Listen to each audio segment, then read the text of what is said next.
আমাদের রন্ধে রন্ধে ঢুকে গেছে। শহীদ আবরার ফাহাদ যে ছাত্রলীগ যে রাতে হত্যা করলো, তারপরের দিন ছাত্র সমাজ উঠে উঠল। তারা বুঝতে পারলো ভারত কখনই আমাদের বন্ধু না, ভারত মূলত আমাদের গিলে ফেলার জন্য চারিদিক থেকে চেপে ধরছে। ৭১-এর ন্যারেটিভ দিয়ে আমাদের যে জুলুম অত্যাচার করতে চেয়েছিল আওয়ামী লীগের মাধ্যমে, সেই ৭১-এর ন্যারেটিভ আমরা ভেঙে দিয়েছি ৫ই আগস্ট। আমাদের যে দিকটা মনে রাখতে হবে, শুধু আবরার ফাহাদ না, শিবির নাম করে হত্যার ন্যারেটিভে যে জায়েজ করা হয়েছিল হত্যাকে, বাংলাদেশের ছাত্র সমাজ তারা যদি দাড়ি থাকতো, টুপি থাকতো এবং নামাজ পড়তে যেত, তাদেরকে শিবির বলে শিবির ট্যাগ দিয়ে হত্যা করার চেষ্টা করত। এই হত্যার পিছনে একটা ফতুয়া বোর্ড ছিল। সেই ফতুয়া বোর্ড হলো বাংলাদেশের গণমাধ্যম, কিছু কিছু গণমাধ্যম যেমন প্রথম আলো, ডেইলি স্টার, যারা দিল্লির হয়ে কাজ করে, মূলত তারা ঢাকার না। আমাদের এই দিকটা স্পষ্টভাবে মনে রাখতে হবে। আমাদের উপর বিভিন্ন হত্যাযজ্ঞ, গুম, খুন, এসবের পিছনে যে ন্যারেটিভ তৈরি করেছিল, এই ন্যারেটিভ তৈরি করার পিছনে কালচারাল ভাবে তারা কাজ করেছিল। আমি তাদের বলি কালচারাল খাটাস। এই জালিমদের বিচারের আওতায় আনতে হবে। আমরা বলবো প্রধান উপদেষ্টা এবং ছাত্র সমাজের যে সমন্বয়কটা আছে, তাদেরকে স্পষ্টভাবে বলতে চাই, গড়িমসি বন্ধ করে খুনিদের বিচারের আওতায় আনুন।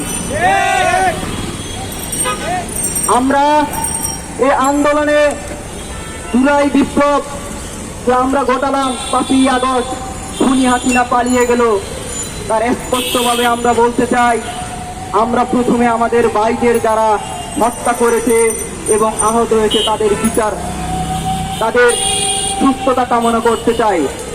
এবং যাদের হত্যা করা হয়েছে সেসব খুনিদের আমরা কিছুতেই কোনোভাবেই তাদের ছাড় দিতে পারি না। এবং দেখা যাচ্ছে চারিদিক থেকে বিভিন্ন ভাবে বুদ্ধিজীবী টাইপের যারা আছে, মূলত এখানে এদেশে আসলে বুদ্ধিজীবী আছে কিনা আমি জানি না। বুদ্ধিজীবী থাকলে এদেশের মানুষের উপর দীর্ঘ ১৬ বছরের ফেসিবাদ কায়েম হতে পারে না। না না আপনাদের বলতে চাই, হত্যার পক্ষে যারা এখনো গুণগান গেয়ে যাচ্ছে, তাদের বিচারের আওতায় আনুন। দেশে যে এত অরাজকতা হচ্ছে, তার পিছনে এই বিচারহীনতা। যদি বিচার হতো, ৫ই আগস্টের পর খুনিদের গ্রেফতার করা হতো, তাহলে দেশের পরিস্থিতি এই দিকে যেত না। এবং যেসব আমলারা আছে খুনের পক্ষে, তারা বিভিন্নভাবে আওয়ামী ফ্যাসিবাদকে সাহায্য করে গেছে, তারা এখনো স্বপদে বহাল। আমরা চাই, আমরা বিচার চাই, আমরা একটা সুস্থ সুন্দর বাংলাদেশ কায়েম করতে চাই। আমরা চাই শরিকানার রাজনীতি, আমরা চাই সকলের রাজনীতি সে বুঝে নিবে। শ্রমিকদের অধিকার নিয়ে আমাদের কথা বলতে হবে। আমরা শ্রমিকদের পিছে ফেলার যে একটা বাহানা তৈরি করি, তাদেরকে আমরা সবসময় সাইড বেঞ্চে রাখি, তার হতে দেওয়া যাবে না। আমাদের বিপ্লবী পরিষদের উদ্দেশ্য হলো এদেশের মানুষকে রাজনীতি সচেতন করা এবং যার যার অধিকার বুঝে নেওয়া। আমরা চাই একটা ইনসাফের রাষ্ট্র।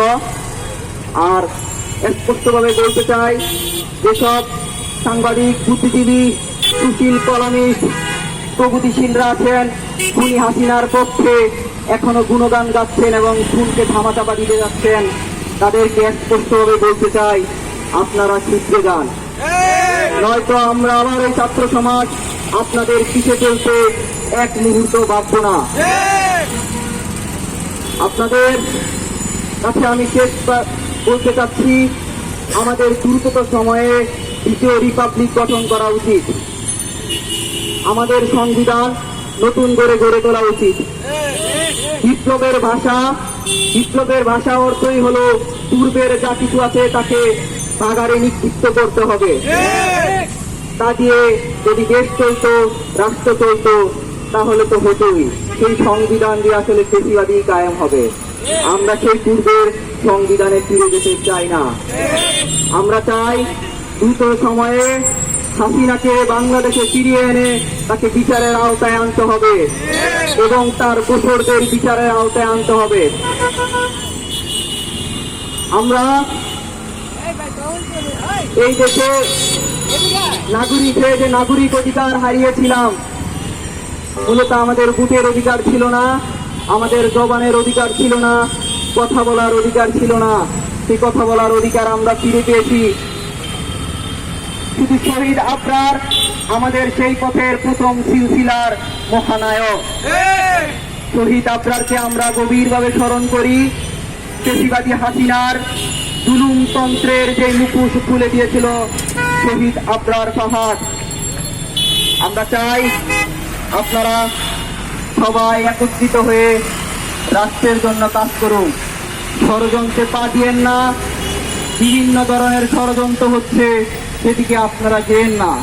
রাষ্ট্রকে সংস্কার করার জন্য সময় দেন এবং রাষ্ট্র গড়ে তোলার পক্ষে এবং একটা গণতান্ত্রিক রাষ্ট্র গড়ে তোলার পক্ষে আপনারা সবাই একত্রিতভাবে কথা বলুন। আমরা চাই না জবরা পেশাদের মাধ্যমে রাষ্ট্রের ভিতরে আবারও সহিংসতা তৈরি হোক। আমরা চাই না আবারও আওয়ামী ফেসিবাদের মতো একটা রাজনৈতিক দল এসে আমাদের উপর খড়গ চাপাক, আমাদের গোড়ার সুরে পিছনা করুক। এই রাষ্ট্রের সকলের অধিকার আমরা ফিরিয়ে দিতে চাই।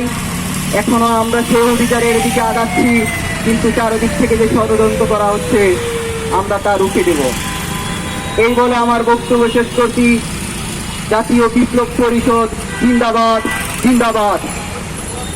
বিপ্লবী ছাত্র পরিষদ জিন্দাবাদ, জিন্দাবাদ।